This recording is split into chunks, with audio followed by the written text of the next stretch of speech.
Hey there, I'm going to say a word and I want you to figure out how it makes you feel in your body. The word is this: sales. Now, some of you, when you hear the word sales, you're like, yeah, it's exciting. I love it. You know, you get really, really fired up about it. And some of you, you shrink. Maybe you feel sick in your stomach. Maybe you feel like you can hardly breathe when you think about selling something. Here's the thing: whatever business you're in, even if you're employed right now and you work for someone else, you are in a form of selling. If you're married, guess what? Someone sold you on something, right? They asked you a question, you said yes, or you decided you were going to ask the question, or whatever it was. Selling inevitably makes the world go round. Now, recently I read that one of the origins of the word selling means literally to serve. It means to give, to contribute to someone. And when you think about all of the things you have in your life, someone inevitably conceived of this notion that this would be a good thing, something that would help you. So even something like if you have an iPhone or an Android device, someone sold that to you, and chances are there have been times when that device made your life so much easier. Maybe it makes your life harder, I don't know, but generally speaking, or the car you drive, the home you're living in, the clothes you're wearing, someone sold you those things. There's nothing wrong with selling. In my mind, it's simply this: connecting a person to something that can inevitably make their life better. And as long as you approach sales with that notion, you're going to be absolutely fine. So in this two-part video, I'm going to go into a formula that I used to use actually to teach people how to sell, how to connect with greater ease. And in the second part of the video, I'm going to share some NLP techniques to help work with you to help change people's neurology so those connections are even stronger. So let's go ahead and begin. Selling is really about connecting, and some of you are approaching selling so aggressively that it would almost be like this: you're going out on a blind date and you want to get married on that first date. The reality is that numerous studies show that it takes on average 5 to 7 connections before someone is physically going to buy. And I work with a lot of people in professional sales, and they're like, well, I talked to the person, I followed up, they didn't buy.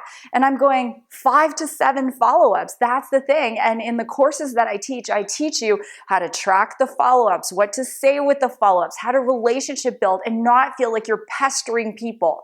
But today we're going to focus on how do you make that initial connection, whether you're in your chiropractor's office, you're out at Starbucks, in the grocery store, wherever you are. How do you have these fulfilling conversations? So the first step is achieving common ground. There are lots of people out there who will tell you a myriad of things, but when you think about it, the number one reason you buy from someone is certainty. You are certain that whatever it is they are selling you is going to deliver the result you're seeking. And how do we create certainty? It begins with trust. We always want to do business with people we trust. So how do we establish trust? People tend to trust people with whom they have things in common. So we always want to get to common ground.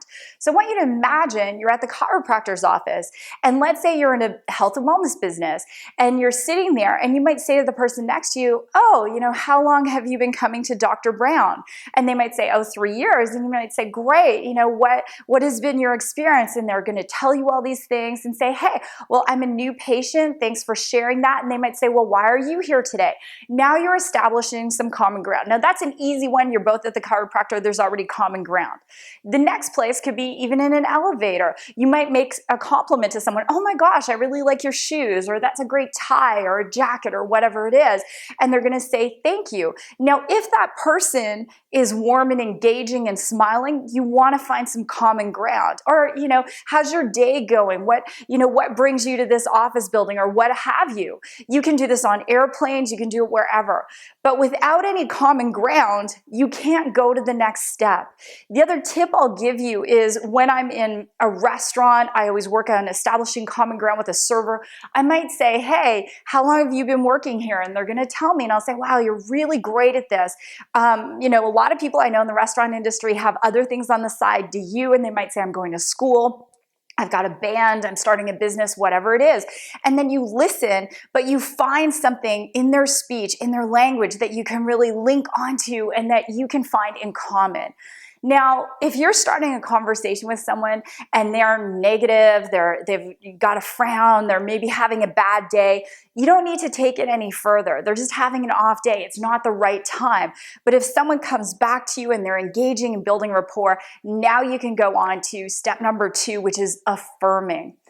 Affirming a person means giving them a genuine compliment. So let's go back to that server. Imagine I'm in a restaurant, one of my favorite restaurants in the world, and I have this server and they are just rocking it. And so I say, again, how long have you been working here? And then they're going to tell me, and I say, you're really great at this. Oh my gosh, you must get paid really, really well. And they're going to say, well, not that well, or yes, it's pretty good. And so, but affirming, giving someone a compliment, or going back to that elevator, you can also give the person the compliment to start to bring the common ground. These 2 steps are interchangeable. People light up when you give genuine compliments, but don't be cheesy or schmarmy about it. Don't be that person.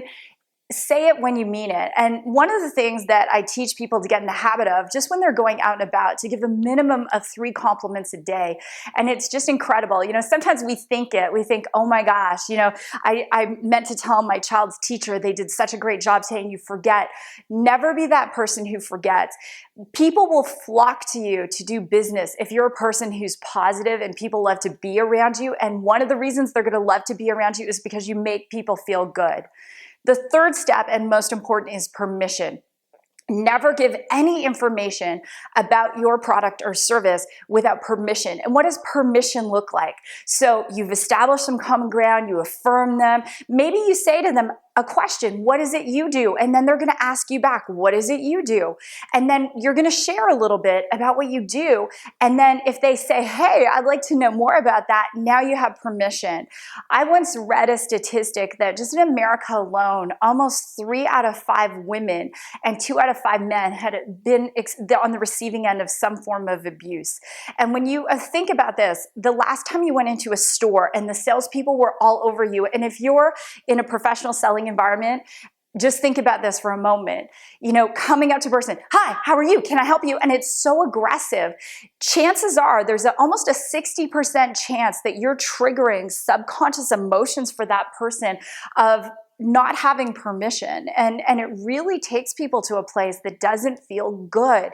And that's why we always want to go through the steps and get that rapport building before we get to this place. And, let's say, for an example, let's say you're in real estate and you're just out and you're connecting with people, networking, and someone says, what do? You don't just go, well, I'm in real estate. You would say something like this, I really help people create a future for themselves that they have a place that they can be anchored and fulfilled every day. And then that person might say, well, how do you do that? And say, actually, what I do is I connect clients with their dream home at a price they can afford. Oh my gosh, I'd like to know more about that. Now this opening is there. For years, I was a personal trainer, and then I was a personal training manager, and I taught personal trainers how to sell. And I actually ended up having the top producing department out of 444 clubs all over North America. And I would always teach my salespeople, which were personal trainers, that we had to go through these places. We had to develop the rapport with people and then get their permission before going to this next phase. Once you have permission, you're both feeling good. The conversation is going to be so much more fluid. And that leads me to the last step, which is the I. Now you're giving information. The person says, tell me more about that. Or you might say something like this. Would it be okay if I tell you a little bit about what I do? And then now you're going into some more in-depth information. And the final tip I'm going to give you in this information stage, don't just give it all. That would be like taking a person to an all-you-can-eat buffet and maybe there's like 150 dishes on there and putting all those dishes on the table. It's way too much. Give people a little taste of what you do. Have them asking you questions. Allow them to really be drawn to you. And I think the biggest thing that I want to say to all of you is that, thank the Lord for sales, because sales is really one of the things as we're going into this U economy and people are saying, you know what, I want to design life on my own terms, that is so needed, but so there's such a lack of understanding, because if you are going to be a person who ventures into entrepreneurship, you're not just selling your product or your service, you're also selling yourself.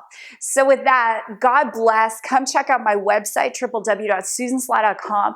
I have a new course coming up called OYL Sales Academy. I'm going to teach you how to embrace sales, feel good about it. We're going to be doing some NLP, neuro-linguistic programming. We're also going to help you get organized, because maybe you're already really good in sales, but you're all over the map. So we're going to do all of that. Check it out, www.susansly.com. You go out there, make it a great day, and I'll see you next time.